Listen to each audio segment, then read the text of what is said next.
Hello everyone, I hope all are feeling well. इस video में हम लोग डोपामाइन के बारे में देखेंगे। डोपामाइन डिहाइड्री ऑक्सीफेनेथाइल आमीन एक न्यूरोमॉड्यूलेटरी अणु है जो कोशिका में कई महत्वपूर्ण भूमिका निभाता है। ये केटोकोलोमाइन और फेनोथाइलेमाइन परिवारों का एक कार्बनिक रसायन है। यह एक अमीन है जो अपने पूर्ववर्ती रसायन एल डोपा के अणु से कार्बोक्सिलिक समूह को हटाकर संश्लेषित किया जाता है, जिसे मस्तिष्क और गुर्दे में संश्लेषित किया जाता है। डोपामाइन को पौधे और अधिकांश जानवरों में भी संश्लेषित किया जाता है। मस्तिष्क में डोपामाइन एक न्यूरोट्रांसमीटर के रूप में कार्य करता है, एक रसायन जो न्यूरॉन्स द्वारा अंततंत्रिका कोशिकाओं को संकेत भेजने के लिए जारी किया जाता है। मस्तिष्क में कई अलग अलग डोपामाइन मार्ग शामिल हैं।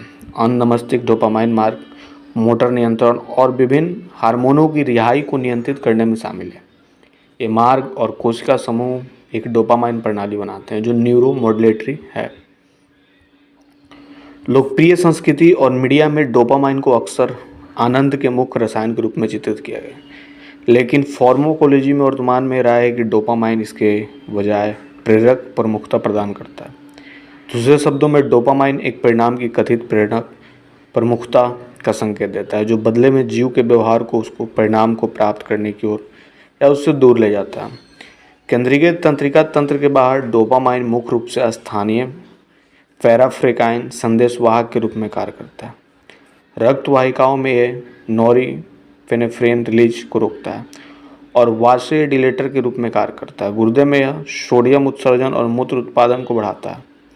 अग्नाशय में यह इंसुलिन उत्पादन को कम करता है। पाचन तंत्र में यह जठरांत्र संबंधी गतिशीलता को कम करता है और आंतों के म्यूकोसा की रक्षा करता है, और प्रतिरक्षा प्रणाली में लिम्फोसाइटों की गतिविधि को कम करता है। रक्त वाहिकाओं में अपवाद के साथ इन परिधीय प्रणाली में से प्रत्येक में डोपामाइन स्थानीय रूप से संश्लेषित होता है और इसे छोड़ने वाली कोशिकाओं के पास आना प्रभाव डालता है। तंत्रिका तंत्र की कई महत्वपूर्ण बीमारियां डोपामाइन प्रणाली की स्थिरता से जुड़ी हुई है और उनके इलाज में इस्तेमाल की जाने वाली कुछ प्रमुख दवाएं डोपामाइन के प्रभाव को बदलकर काम करती हैं।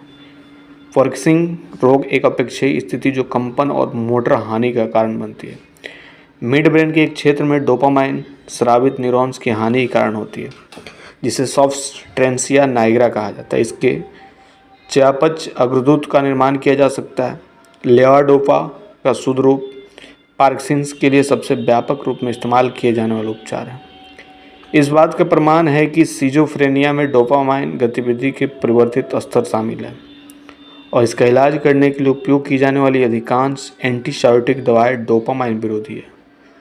डोपामिनर्जिक उत्तेजक उच्च खुराक नशे की लत हो सकते हैं, लेकिन कुछ का उपयोग एडीएचडी के इलाज के लिए कम खुराक पर किया जाता है। डोपामाइन स्वयं अंतःशिरा इंजेक्शन के लिए निर्मित दवा के रूप में उपलब्ध है। यह गंभीर हृदय विफलता, कार्डियोजेनिक शॉक के उपचार के लिए उपयोगी है। नवजात शिशुओं में इसका उपयोग हाइपोटेंशन और सेप्टिक शॉक के लिए किया जा सकता है। एक डोपामाइन अणु में एक कैटेकोल संरचना हाइड्रोक्सिल साइड समूह के साथ एक बेंजीन रिंग होती है, जिसे एक एमाइन समूह या एथिल श्रृंखला के माध्यम से जुड़ा होता है। इस प्रकार डोपामाइन सबसे सरल संभव कैटेकोलोमाइन है, एक ऐसा परिवार जिसमें न्यूरोट्रांसमीटर नॉरपेनेफ्रिन और एमिनोफ्रिन भी शामिल है। इस एमाइन लगाव के साथ एक बेंजीन रिंग की उपस्थिति इसे एक प्रतिस्थापित फेनिथिलामाइन बनाती है, एक ऐसा परिवार जिसमें कई मोनोसक्रिय दवाएं शामिल हैं। अधिकांश अमीनों की तरह डोपामाइन एक कार्बनिक आधार है। आधार के रूप में आमतौर पर अम्लीय वातावरण में प्रोटॉन किया जाता है। प्रोटोनेटेड रूप अत्यधिक पानी में घुलनशील और अपेक्षाकृत स्थिर होता है, लेकिन ऑक्सीजन या अन्य ऑक्सीडेंट के संपर्क में आने पर ऑक्सीकृत हो सकता है। बुनियादी वातावरण में डोपामाइन प्रोटॉन नहीं होता है, इसे मुक्त आधार के रूप में यह पानी में कम घुलनशील और अधिक प्रतिक्रियाशील भी है। प्रोटोनेटेड रूप की बढ़ी हुई स्थिरता और पानी में घुलनशीलता के कारण डोपामाइन को रासायनिक एवं दवा उपयोग के लिए डोपामाइन हाइड्रोक्लोराइड के रूप में आपूर्ति की जाती है, अर्थात हाइड्रोक्लोराइड नमक जो डोपामाइन हाइड्रोक्लोरिक एसिड के संयोजित करने पर बनाया जाता है। इसके जीव रसायन की बात करें तो डोपामाइन को सेल प्रकारों के एक सीमित समूहों में संश्लेषित किया जाता है, मुख्य रूप से न्यूरॉन्स और अधिवृक्क ग्रंथियों के मज्जा में कोशिकाएं, प्राथमिक और मामूली चयापचय मार्ग क्रमशः। डोपामाइन का प्रत्यक्ष अग्रदूत एलडीपीओ अप्रत्यक्ष रूप से आवश्यक एमिनो एसिड फेनिएलिनो से या सीधे गैर आवश्यक एमिनो एसिड टेरोसिन से संश्लेषित किया जा सकता है। एमिनो एसिड लगभग हर प्रोटीन में पाए जाते हैं, इसलिए भोजन में आसानी से उपलब्ध होते हैं। जिस टेरोसिन सबसे आम है, जिसमें डोपामाइन के कई प्रकार के भोजन को भी पाया जाता है। हालांकि यह मस्तिष्क को घेरने और उसकी रक्षा करने वाले रक्त मस्तिष्क अवरोधक को पार करने में असमर्थ है, इसलिए इसे अपनी न्यूरोनल ग्रंथि गतिविधि के रूप में मस्तिष्क के अंदर संश्लेषित किया जाना चाहिए।